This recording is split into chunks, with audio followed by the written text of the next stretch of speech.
All right, today we're going to make a video on how to become a freight dispatcher, truck dispatcher, whatever you want to call it. I know a lot of people have been asking me on my TikToks about this, shooting me a bunch of DMs. I've seen a bunch of videos here on YouTube about it. Some are pretty good, some are okay, some are just trash. So basically today with you guys, I'm going to go over what steps to take to become a trucking freight dispatcher. I think the number one most important thing to do is be ready, know that you want to do it. So you don't waste your time, you don't waste the company's time. You just don't waste nobody's time, So you got to mentally be prepared to do it. And then once you're mentally prepared and you know you want to do it, then start getting into it. Because it's just like anything else, it's not easy. It's going to take a long time to learn everything, learn all the equipment types, learn all the terms, the slang words.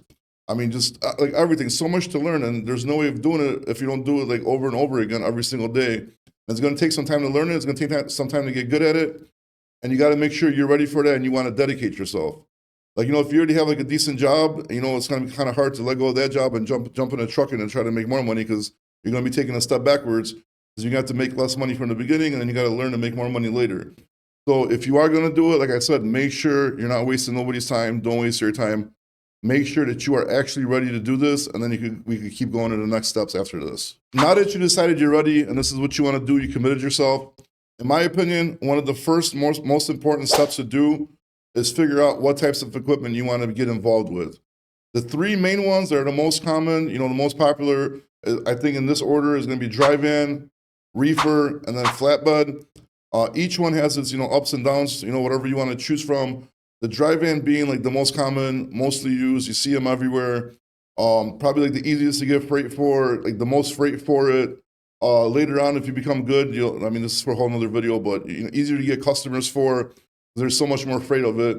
Then you got the reefers, a little bit more problems, temperature controlled. You got to deal with claims if you get rejected loads, long wait times at shippers and receivers. So, you got to think about that. And then you got flatbeds. Flatbeds are probably going to be the hardest out of them. There's still many subtypes of flatbeds. I don't want to get this for a whole nother video as well. But just a general, regular flatbed. You could do over-dimensional shipments where you need permits for. It's dangerous. They got these things called suicide coils. You got to be very careful how you strap them down and hold them because, they could really injure somebody. And you're pretty much just driving 80,000 pounds, if not more, of truck, trailer, and some kind of equipment on your flatbed. And it's just strapped over there by straps or chains or whatever, and anything could happen at any time. So those, I think, for dispatchers, if you're good, you could probably make some decent money. If you land some customers, you can make some decent money. So you got to take a look and study each type of the types of trailers that there are, and then kind of lean which one you want to go into, Because I would say the best ones to get into, in my opinion, is going to be either the dry vans because they're the easiest, or get into flatbeds because it's more specialized. It's if you're really good, you could get paid some money for dispatching them. Reefers, personally, I don't like. Just too much stuff going on with them and have to worry about too many claims, too much waiting time. So that's what you really have to think about is think about first the equipment type. Like I said, go look it up, go study these three, see which ones you're into, see which ones you like the best, make that decision, and then move on to the next steps. I know everybody's gonna be in my comment section hey, what about the dump trucks, the straight trucks, the sprinters, okay, I get it. But for a dispatcher, honestly, box trucks, straight trucks, dump trucks, those are not really lucrative careers to get into as a freight dispatcher. Maybe a driver, if you got a dump trucks, you get some contracts, you can make some money. Box trucks and sprinters, I don't even advise on getting into that, in my opinion. I'm not saying people don't make money. I'm sure they do. I'm sure there's a lot of people make money, but it's very hard to get into that kind of equipment and make money. So I just basically tell you to stay away from it. If you want to be a freight dispatcher, just trust me, pick one of the three I just said and go from there. All right, we got the next step, right? So basically, now you chose what type of trailer you want to dispatch. So you're learning about that. Now you got to go start learning about the different load boards that are out there. Obviously you got DAT, Truck Stop, the two main ones. Then each broker has their own load boards. And I know you can't get access to them probably. I understand you can't because obviously you don't have a job at a trucking company or whatever. But there's many videos on YouTube. There's a lot of stuff you can research online to start learning about them. So that way at least you have knowledge about them, So even if you go apply for a job later, do whatever, at least you can be hey, yes, I know this load board. Yes, I took a course or I watched a video on how to use it, and then start learning that, So now you're going to have your trailer type that you want to use, and then start learning the load boards. The more you learn beforehand, I'm telling you, it's going to be a lot better off later. And plus, it's going to give you an advantage if you do land an interview, you go somewhere and you show that you actually studied this, you know what you want to do, you learn all about it. It's going to make you look a whole lot better and easier for you to get a job. All right, now you learn about the load boards. You know, you did your research, okay, but now you got to figure out like the map and how to like track miles for the truck. So you got to start learning about the U.S. map for sure.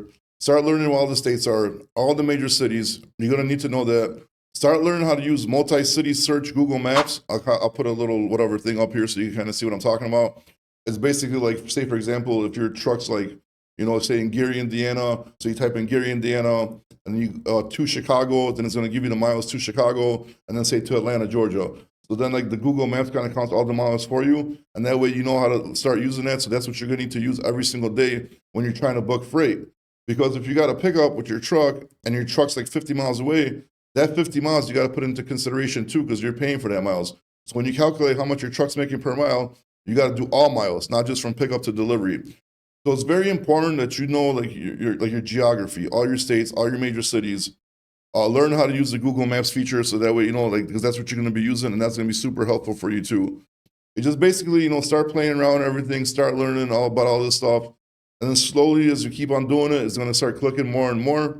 And that's basically the next step that you need to take after that. All right, after the whole map thing, next thing you want to do is you honestly, whatever equipment you chose that you want to dispatch, go and start looking at what the national average per mile you should be getting for freight for those trucks. So that way, if you go and say, for example, like the national average for driving, I think it was right under 220, like 218, 219 something, like you know you need to be averaging $2.19 per mile, you know what I mean? So now you can go back to your Google, you know, Google Maps, whatever, and you can start running little scenarios. Like, what if I got a load, it picks up here, my truck is there, it goes to delivery there, and then you want to do like, you know, calculations, you know. So like, it's like basically if you say you got like $1,000 and you got 500 miles, you know, that's $2 per mile average. So you just got to go start learning everything because the more you learn, the more you know. Even if you don't have hands-on experience, if you go to a job interview and you talk to somebody and you're like, hey, you know, I've been wanting to get into this field for a while. I don't have any like direct experience, but I spend my own time learning all this, and this is everything that I know so far. So if I jump in here to work with you, you know, I'm gonna learn even faster with all the stuff I already learned, and I should be good in no time, you know. So you got to do these little things to take advantage of the situation. Because a lot of times, like people don't want to hire if you have no experience. Because a lot of times they don't have time to teach people. They want somebody who's gonna come in, knows what they're doing, and you know, and go from there. And a lot of times, like honestly, like education costs, college costs as well. So like even if you go to a company and you're like, hey, listen, let me, you know, come here a couple hours a week, a couple hours a day for a couple of weeks, I'll do it for free just so I can learn. And a lot of times they'll be like, you know what, you know, we'll just start you off, you know, because like they don't want to take advantage of you and not pay you anything, you know, or offer them like, hey, listen, you know, you're paying like an experienced dispatcher, so and so, but I'll take less. You know what I mean? I want to learn because you got to understand it is education. So while somebody's paying you to be there, you don't know what they're doing. They're investing into you, you know? So if you give them more incentives to invest into you, it's less risk for them. And the more knowledge you have when you come to them and ask for a job, the better chances of you actually getting that job are. So that was my video about like a shortcut, how to kind of get into dispatching. I know there's a lot of stuff that I did not say or put in there. There's a lot of details and there's a lot of terms. And oh my God, there's so much stuff that like I would have to make a video like 100 hours long to even just begin to scratch the surface on everything.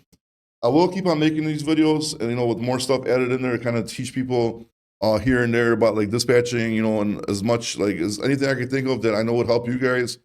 I'll try to make videos on as, you know, as I have time because like, you know, dispatching is a really good, you know, good job to get into. You don't need like a college degree in most situations, you know, like I barely, you know, I got my GED. So, you know, I started in trucking, just like I went to a guy and I'm like, hey, you're hiring somebody for $15 an hour. I'll do it for 10. I'm a quick learner. I'm young. I know computers. And he gave me a shot, you know? So it is a good career. Kind of if you like feel like you're, you know, at a dead end and you don't know what to do, logistics is definitely a good career. And there's so much things that you could branch off to. Because like once you learn, like say dry vans, for example, and you're dispatching trucks and you dispatch your trucks for the whole day, you got a bunch of hours left in a day, you can start cold calling customers and you can get contracts and you're going to make even more money.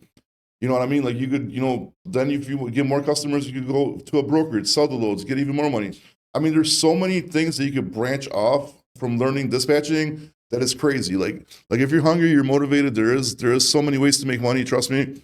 And like I said, I'm gonna try to keep on making videos to go through these ways to help people out. But yeah, this was all the info that I could give you the best way. I think I think personally to get you started like into like logistics, truck, freight dispatching, whatever, to try to get you a job.